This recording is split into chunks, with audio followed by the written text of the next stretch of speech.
As the film begins, we see Nina, a young beautiful woman, in the supermarket buying groceries. She carefully tries to select only the essentials within her budget. However, as she reaches the cashier, she realizes that she doesn't have enough money to cover all the items. Embarrassed, she is forced to return some of the goods. The situation changed her mood, but her day soon takes a turn for the worse when she steps outside. A passing car speeds through a puddle, sending a wave of dirty water splashing onto her clothes to her frustration. The owner of the car, a man named Sergey, steps out and apologizes, offering to compensate her for the mishap. But instead of accepting his offer, Nina, already overwhelmed by her bad day, lashes out at him and walks away angrily. Upon reaching home, Nina's problems only escalate. Her husband, Alexander, finds a notice from the bank among the mails. It was regarding their overdue loan payments. Realizing that they are at risk of losing their apartment, he blames Nina for not reminding him of the impending deadline. Hurt and stressed, Nina bursts into tears. However, Alexander soon recognizes his harshness, and he apologizes and reassures her that he will find a way to settle the debt. When Nina offers to help, Alexander reminds her of their arrangement. He is responsible for earning money, while her role is to support him as his wife. With that, he turns to her for comfort and intimacy. But even as she goes along with it, Nina remains preoccupied with their financial struggles. Meanwhile, we see Sergey, who, despite his wealth, has his own household troubles. As he sits down for breakfast with his family, his wife, Tamora, expresses her dissatisfaction with their marriage. She is frustrated by his frequent absences and his lack of attention to their family. Sergey, who is exhausted from repeated arguments, no longer has the energy to defend himself, so he simply leaves to avoid further confrontation. The next day, Alexander, who is actually a university professor and specializes in Chinese language, is seen lecturing students. Nina was also his student alongside her friend, Laura, who frequently reminds her how fortunate she is to have a handsome and intelligent husband. She playfully inquires about Alexander's performance in bed, but Nina dismisses the questions, telling her that financial stability matters more to her than personal pleasure. However, Laura teases that it would take a long time for Nina to become wealthy, but Nina remains hopeful, believing that her Prince Charming will eventually come and change their lives. Days later, an opportunity soon arises when Alexander receives an invitation to serve as a translator in a business negotiation between a Chinese investor and a local bank. However, due to a scheduling conflict in the university, he asks Nina to take his place. Coincidentally, the bank they are working with is the same one from which they have taken out a loan. Alexander hopes that if Nina helps secure the deal, they might gain favor with the bank's chairperson and potentially ease their financial burden. Nina agrees, and when she arrives at the bank, she is introduced to the chairperson, who is none other than Sergey, the man she had insulted earlier. Sergey initially expresses displeasure at the substitution, but his assistant assures him that Nina is highly recommended for the job. After acknowledging her earlier outburst, Nina apologizes, but Sergey remains professional and instructs her to focus on doing her work properly. During the business meeting, Sergey takes the Chinese client to a casino, as he has a fondness for roulette. To engage Nina, Sergey hands her $200 worth of chips, but she hesitates, admitting that she is not skilled at gambling. As they talk, Sergey shares a personal story about how he had once escaped a financial crisis. Drowning in debt and with loan sharks threatening his life, he had made a desperate decision, placing all his remaining money on number 0 at a roulette table. Miraculously, the ball landed on 0, saving him from his ruin. Inspired by his story, Nina places her chips on number 0 as well, and to her astonishment, she wins. Sergey warns her not to push her luck, but caught up in the excitement, Nina bets all her winnings again on number 0. This time, she loses everything. However, the Chinese client is entertained by her daring spirit, and this makes him more agreeable in the negotiations. Once the client leaves, Sergey invites Nina to join him for a game of bowling. Though she initially hesitates, saying she has never played before, Sergey patiently teaches her, and she is overjoyed when she manages to hit the pins. After observing the two, Sergey's assistant suggests that he invite Nina to dinner, followed by a trip to a hotel. However, Sergey is skeptical, unsure if she would accept such an invitation. However, the assistant insists that Nina seems interested in him, and that he has successfully seduced clients before. Convinced by his words, Sergey extends a dinner invitation to Nina. At a luxurious restaurant, they engage in deep conversation, discussing the contrast between their dreams and reality. As the discussion takes a more personal turn, Nina opens up about her family's financial struggles and the looming debt with the bank. Sergey, however, makes it clear that he does not wish to mix business with personal matters. When he later invites Nina to his hotel room, she feels deeply offended by the suggestion. Sergey's assumption about her intentions proves to have been a mistake, and the evening takes an awkward turn. So, Sergei immediately apologizes, admitting that he is not skilled in seducing women. He confesses that he likes Nina and offers to help her with the loan if she gives him what he desires. However, Nina firmly refuses his offer and leaves. Back home, she tells her husband, Alexander, about the meeting and mentions that she won $7,000 from roulette, but that she had chosen to gamble with it again. On hearing this, Alexander is furious as he believes that the money could have been a significant help. Frustrated by his anger, Nina sarcastically remarks that maybe she should have accepted the chairman's offer to sleep with him. However, Alexander thinks she is merely joking and continues ranting about the lost money. The next day, Nina confides in her friend Laura, explaining how Sergei had offered her a way to resolve her financial struggles. Laura playfully suggests that he might be the Prince Charming Nina had been waiting for, but Nina dismisses the idea as she vows her commitment to Alexander. Coincidentally, they spot Alexander working a second job as a tour guide for Chinese tourists. Seeing his efforts, Nina immediately feels embarrassed, and she starts making plans to help with his financial struggles. One day, Nina informs Alexander that the bank has already filed a court case regarding their unpaid loan. Alexander was frustrated by the news, and he once again reminds her that she should have taken action when she had the chance.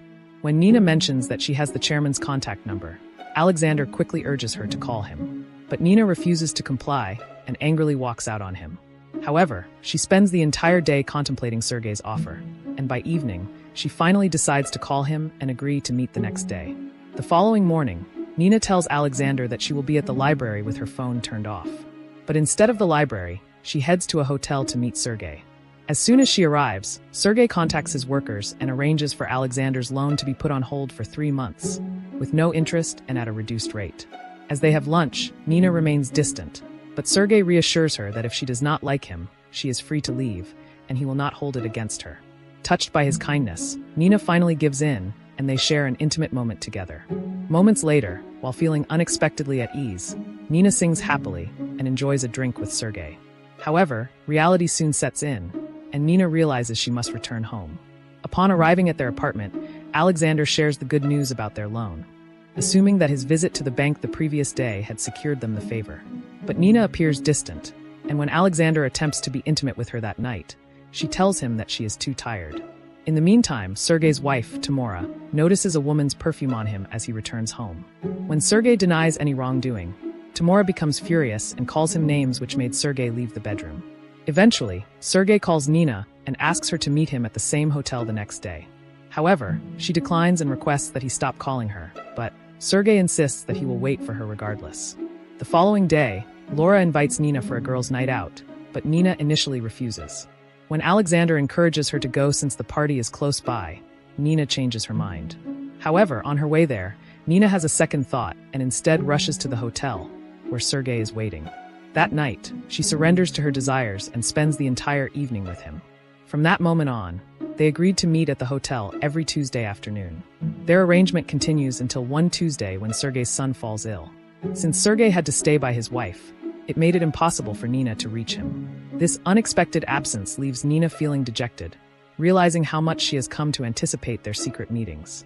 Even on her birthday, Nina anxiously waits for a call from Sergei. Every time her phone rings, she bolts from her seat, only to be disappointed. Her odd behavior does not go unnoticed, and this worries her husband.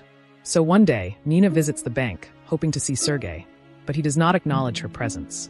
However, Nina gradually becomes obsessed with her Prince Charming, yet the fairy tale she thought was just beginning seems to be nearing its end. This realization sends Nina into depression, prompting Alexander to take her to a doctor who prescribes her medication. Alexander cares for her diligently, but when he tries to be intimate, Nina can no longer hold back her guilt and confesses that she had an affair. Alexander's tender care quickly turns into rage as he demands to know who the other man is. When Nina refuses to answer, he lashes out, calling her names and ultimately telling her to leave their house. With nowhere to go, Nina calls Sergei in the middle of the night.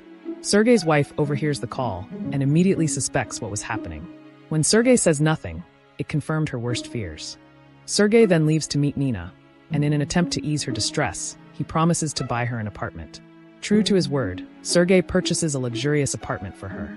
And Laura, who is delighted by this turn of events, celebrates Nina's new life, believing her fairy tale has finally come true. Meanwhile, Alexander goes into despair and attempts drowning his sorrows in alcohol and frequently getting into trouble. One morning, While Timura prepares breakfast for her family, Sergei expresses his appreciation to her. However, their peaceful meal is disrupted by a call from Nina, who has become increasingly obsessed with him. Their agreed-upon meetings on Tuesdays and Sundays no longer satisfy her, and she now demands to see him every day. Sergei, who initially sought only pleasure, was beginning to start seeing Nina as an inconvenience. To distance himself, he begins avoiding her at work. But Nina is relentless, and after days of being ignored, she finally manages to corner him. So, after talking for a while, she invites him to the theater, hoping to rekindle their passion, but Sergei refuses, promising to see her another time. Days pass, yet he never shows up. One evening, Nina hears a knock at her door. Expecting Sergei, she eagerly opens it, only to find Alexander standing outside. Still deeply wounded, Alexander enters the room and proceeds to assault her, claiming she belongs to him. Shaken by the experience, Nina calls Sergei in the middle of the night to tell him what happened. When he arrives, Sergei vows to deal with Alexander, but Nina has something even more pressing to share. She tells him that she is pregnant and that Sergei is the father. Taken aback by the news, Sergei assures her that he will provide financial support for the child. And although Nina longs for more, she knows she cannot force him into commitment. Sergei returns home, where his drunken wife confronts him once more. But this time, he confesses the truth. His mistress is carrying his child. Timura, weary of the betrayal, makes her decision. She kisses Sergei one last time and bids him farewell. Meanwhile, at a corner of the street, Alexander is ambushed by two men Sergei hired to handle him. Days later, Sergei proceeds with the construction of a travel agency he has purchased for Nina. In the meantime, Laura, who is now in a relationship with Alexander, informs him about it and also tells him about Nina's pregnancy. Although she later regrets telling him, Alexander acts as though he was indifferent and claims he is fine. However, deep inside, his heart burns with anger. One day, unable to contain his rage any longer, Alexander arms himself with a knife and seeks out the man who stole his wife. As he approaches Sergei, a bodyguard prepares to shoot, but Nina intervenes just in time. Knowing Alexander would never harm her, she pleads with him to drop the weapon and walk away. Years pass, and Sergei now lives with his new family. Yet, just like his previous marriage, his relationship with his wife has become distant and superficial. Similarly, Nina's life lacks the warmth she once craved. Alexander, who is now a successful professor with a doctorate, attends a party where he unexpectedly encounters Nina and Sergei. Later that evening, Nina approaches Alexander for a conversation. Sergei, who appears unbothered by their meeting, receives a call and tells Nina that he must leave for an urgent matter. Seizing the opportunity, Alexander confesses that he still loves Nina. To his surprise, she casually suggests they rent a room together. As the movie comes to an end, we see that in an ironic twist of fate, Sergei, who once had a secret romance with Nina, now prioritizes his original family, while Alexander, her former husband, has become her secret lover. However, Nina makes it clear that this affair is purely physical, as she says her heart has grown cold. Yet, as she leaves, tears stream down her face. She has finally realized that the fairy tale ending she once dreamed of was only a facade. If you like this video, subscribe to the channel and turn on notifications for more movie recaps. Also leave a comment and tell us what you love about this movie. Thanks for watching.